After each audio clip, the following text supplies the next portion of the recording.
Thank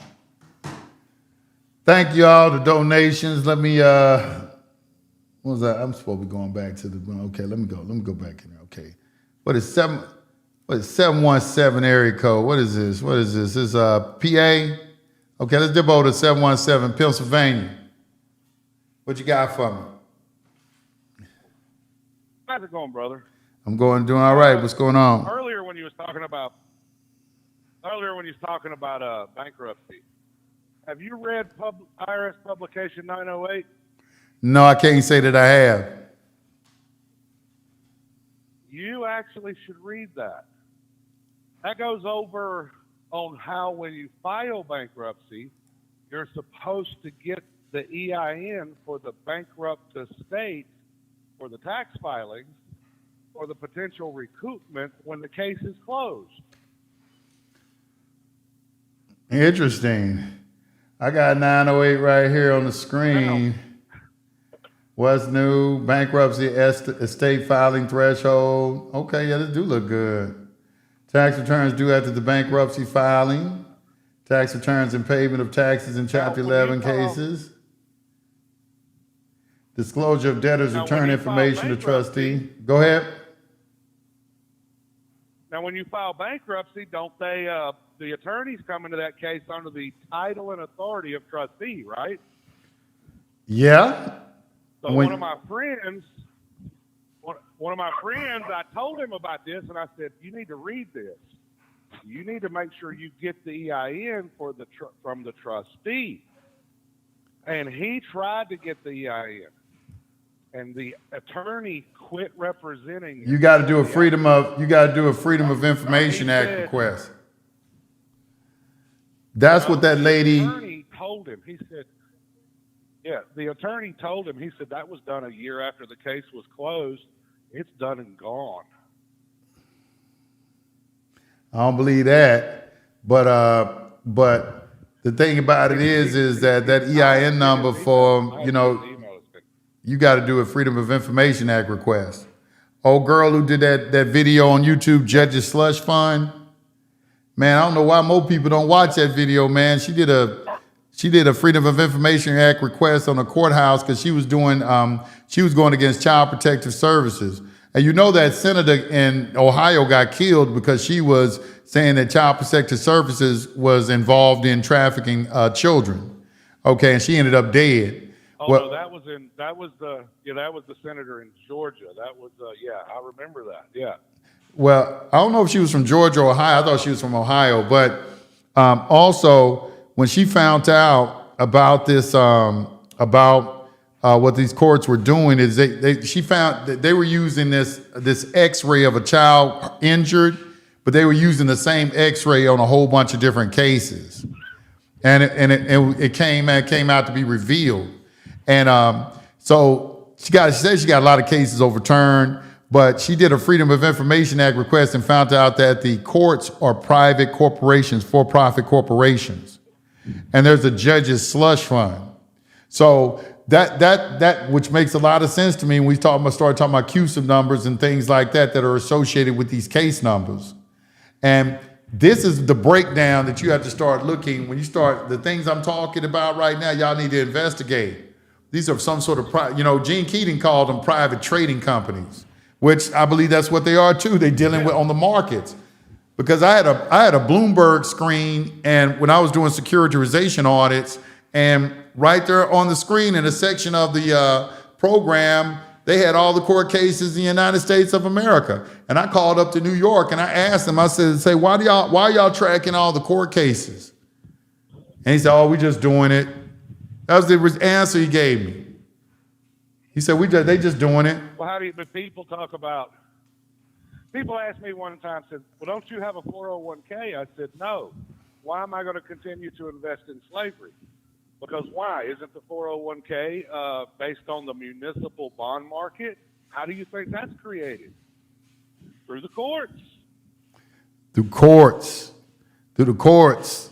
So that's why they don't want to open up a door to any of this. When people wonder, well, why they don't want to tell the truth and all of this, because it's going to open up a door. That just opens up a whole Pandora's box just by them saying that it is civil. it opens up a whole Pandora's box of all kind of things, you know, and that's what they don't want. They don't want any of that exposed to the public. Yeah, and that's why you have to kind of be a little bit honorable with them, because the public isn't always ready for this information. That's exactly You talked true. about that last night. There's some things you don't put in the public because the public ain't necessarily ready. Most of them aren't. I'll say that. You know, but the people who listen to this channel are, because it's how they found me. But you know, most of them, yeah, I agree with that. Most of them aren't ready for this information because most people are going to abuse it. They don't know. That's why I give them rules. Like a lot of people abuse information that they get and they don't know how to act honorably. That word honor is a foreign term to them. When in antiquity, it was good to be honorable, to be a noble, you know. But today, people will just use something that they got access to just so they can get out of something. You can just tell us, how do I get out of this? How I get out of this right here? Yeah. How I get out of this? Yeah. Look. You know, the verbiage that they use, how I get out, they want to get out of something. So that right there tell me the mindset is dishonorable. It tell me that the mindset is dishonorable. You know, Jesus talked about, yep, that's correct. Jesus said to love thy neighbor. Well, most people nowadays, they don't even know who their neighbor is. They don't even care about the rights of their neighbor, and they wonder why they're getting beat up on. I mean, you don't care to help your community. That's dishonorable. That's why our communities are falling. I talk about it all the time. You know, I got stopped by the ACLU, a representative of the ACLU today. And the ACLU is Jewish created, and it was originally, you know, created to protect the oppression of Jews here in the United States. And so right now, I already know, since I know the history of them, I already kind of know the nature of how the conversation is going to go. So he's asking me about abortions, okay, and how in Texas, they're getting ready to pass a Senate bill that is going to prevent women from having abortions at a certain term. And also, they can't go to another state if it reaches a certain date. I forgot the specifics of what he said, but the thing was, he wasn't very happy with this Senate bill, and they're looking for somebody to overcome that. Now, the only people that are pushing for this, women to abort babies, are liberals, all right? They liberals and everything. So I got to look at who is behind the Liberal Party, who is the brain trust behind that party.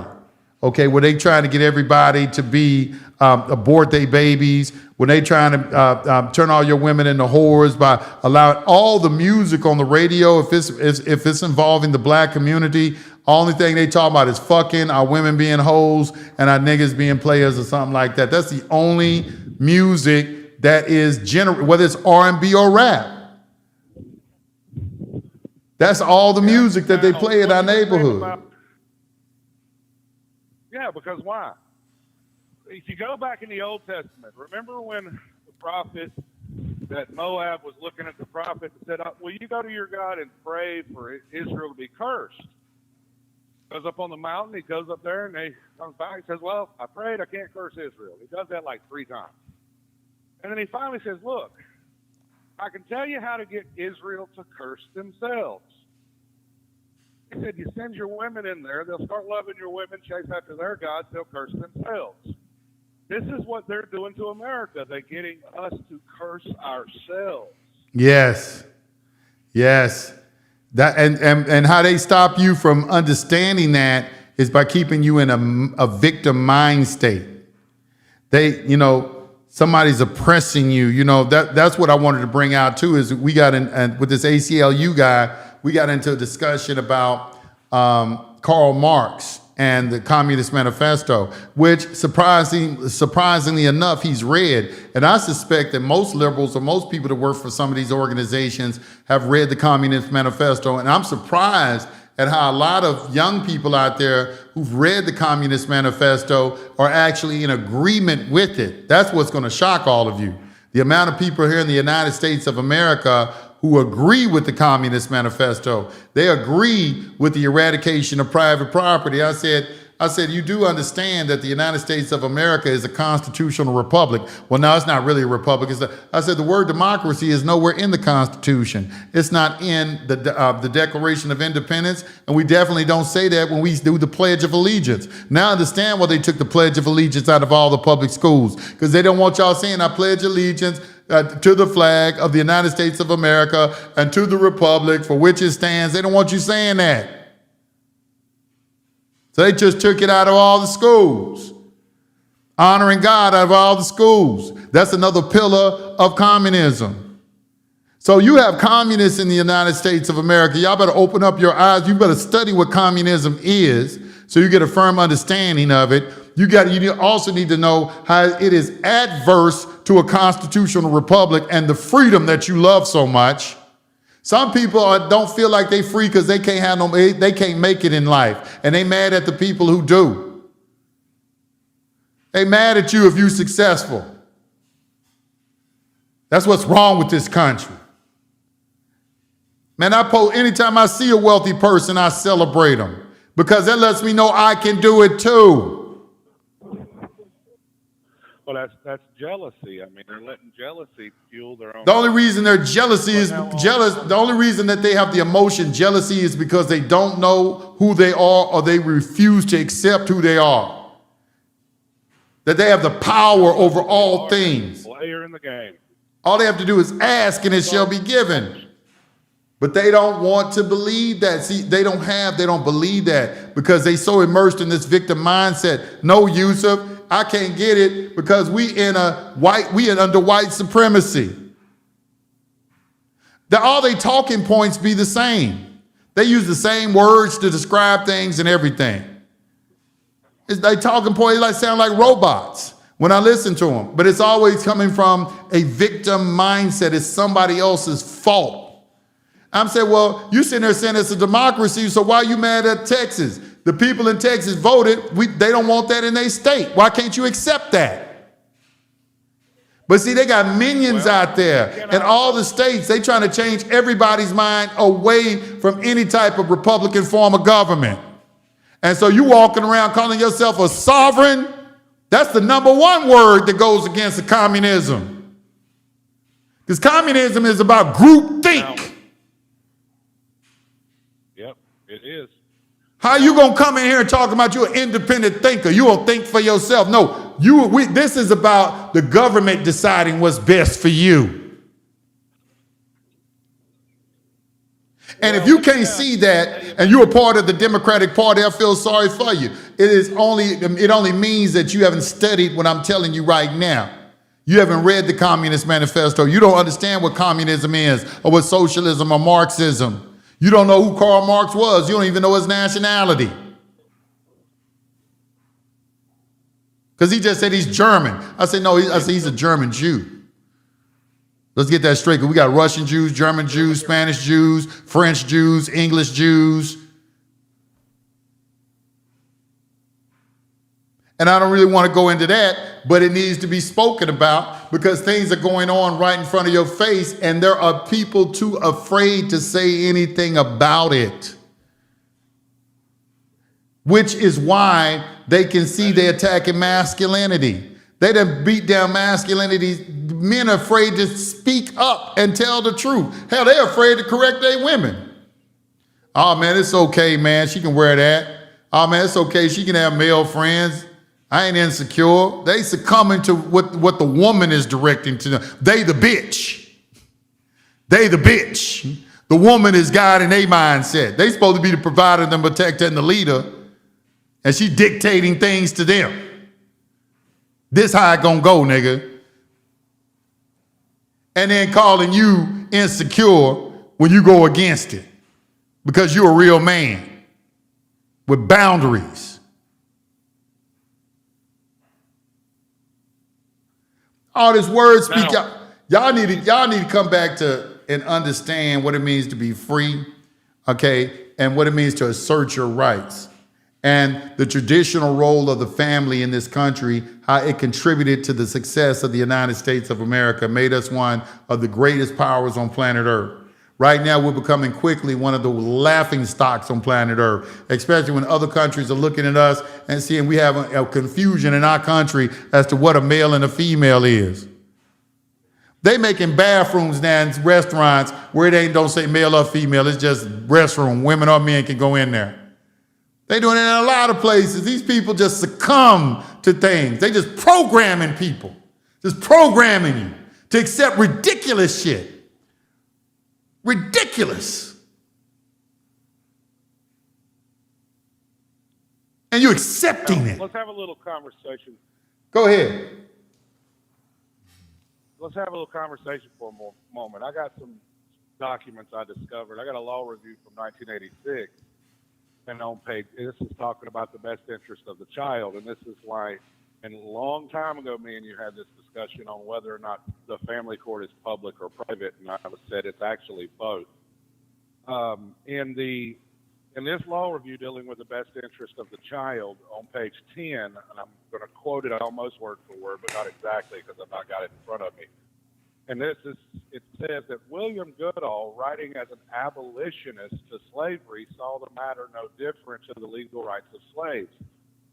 It said that slaves could not contract matrimony. They could only engage in what's called marriage.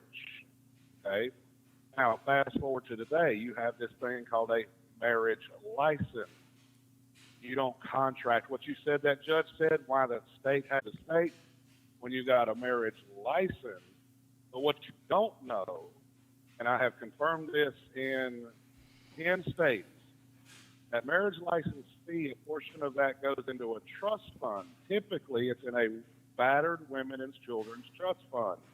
Illinois actually tells you who the trustees are. That's the only state that tells you who the trustees are. So when you're going into child support, when you're going into all this stuff under Title II, Title IV, and Title V, what do they got to do? We talked about it. We talked about it before. They got to make the trust profitable. We talked about that last night. Yeah. So you invested into this trust fund with this thing called a marriage license, which is a three-party contract between you, her, and the state. Why do you think they're doing what they're doing? They're making that trust profitable. They are. It all makes sense, but all this rests on the fact, though, of revealing to everyone that it's civil in nature, y'all. It's civil. All right, when you go into these courts, it's all civil. It's all civil. Everything is, and that's why when people are asking me questions in the comment section, they talk about, well, what if I had this situation? What if I had this situation? The reason Secure Party was put together is because everything is creditor and debtor issues. That's what it was for. You know, everything is about commerce. Everything is about business in their world. These courts are business courts. You know, that's what they are. You know, so it's all, they call them commercial courts. And the commercial courts in history lasted about 4 years, and they merged them with the U.S. district courts. Go study the history of the Commerce Court. Go study the history of it. You'll see what I'm saying. You know, all this stuff fit together like a puzzle. And that's why people are so interested in it, because you find peace and it fit right into a place. And it all relate to something commercial in nature. You know, even when you drive, you say, well, you know, driving is for commercial purposes, you know, all the definitions is leaning toward that. All their statutory codes are talking or referencing some sort of corporate entity or something like that. Like 98% of them are just blatant with it. And then they try to make it seem like in some kind of way it's dealing with natural, real living souls. And that is the dishonorable part on their part of what they're not telling people the truth. And they can't seem to stamp out. They're trying to really stamp this out. They're inundating the internet with sovereign citizen failed videos in court, inundating the internet with it. I mean, they posting them, and they getting all kind of views, 250,000 views, 300,000 views. Hell, I got 67,000 subscribers, and it's hard for me to get 2,000 views just from the subscribers I got. I feel your pain. I do. I mean, I got my own channel and website and everything else, and I've got my own group where I talk to people, and I show them all this information. Being an actual pastor, I actually did have a conversation with a guy one day. He said, "Do you marry people?" I said, "Yeah, but not under a state license." He says, "What do you mean?" I said, "I'll do it under a contract of matrimony." I said, "You want to find out if you actually have the right woman for you, or if you're a woman trying to find the right man? If y'all have to sit down and negotiate the terms of your contract, you will find out real quickly if that's the right person for you." Right. Right. You want the state out of your business? You want the state out of your business? Stop contracting with the state. My actual dad got married under a contract of matrimony. And there was a pastor in Tennessee that knew all this stuff that he went to get married. Well, I eventually became ordained, and I actually can now marry people. My church, the way it's set up, we don't accept marriage license. We only do it under God's law, which is the contract of matrimony. You want to be in the private, you got to start contracting. But the heathen will always go to government to rule over me. I mean, that's how they are. They keep going to government saying what? "Daddy, can I have permission? Daddy, can I do this?" Wait a minute, who's your father? Didn't Jesus look at the Pharisees and say, "You are of your father, the devil"? If you're going to say your father is the creator, you need to start acting privately, because that's God's world in the private. Jesus said the God of this world is Satan. That's his world. God created man. Lucifer can only imitate. He created persons. That was very well spoken. That was very, very well spoken. And I agree with everything that you just said, especially in the part of the heathen, the godless person. That's another thing that you see with all these people, because I brought up with an ACLU guy. I was saying, why are you sitting here trying to get me to sanction killing our babies? I mean, how is that acceptable in having our young girls honor their virginity and get married before they have sex? Why don't we address some of those issues, instead of this people? I say, y'all sanctioning high body counts. Y'all trying to get men to accept high body counts. And there's some men out there that accept it. They'll accept that your wife, before you got to her, 100 men done slept with her. I mean, it's saying this is the mindset that people are descending to. They descended into this, and they want to act as if it's normal, as if this is actually the right way things should go, because people are able to express themselves freely. That's why they try to make it seem like it's righteousness, like what putting rules on people is unrighteous. But what they don't understand is the reason you have rules on people is for your own best good. That's why there are rules on you. Okay, it's the reason God said don't eat pork. Look at all the people having. What's the first thing you get high blood pressure? The doctor tell you to do? Stop eating pork. The pork had the trichina worm in it. It messes up your brain. There's a reason why it says don't eat pork. There's a reason why virginity was honored the way that it was. He wasn't just making arbitrary and capricious pronouncements, giving you something to do. He's trying to optimize you so you can be in the image of God. Correct. So, well, like last night, I could go on a long time with you, but I won't. I'll let you get to other people. As always, it's a pleasure. Glad to see you doing a call-in show now during the day when I can call. All right. I might try to do it the same time tomorrow, okay? Okay. All right, man. I appreciate you calling in. You're welcome. All right. I love that, brother.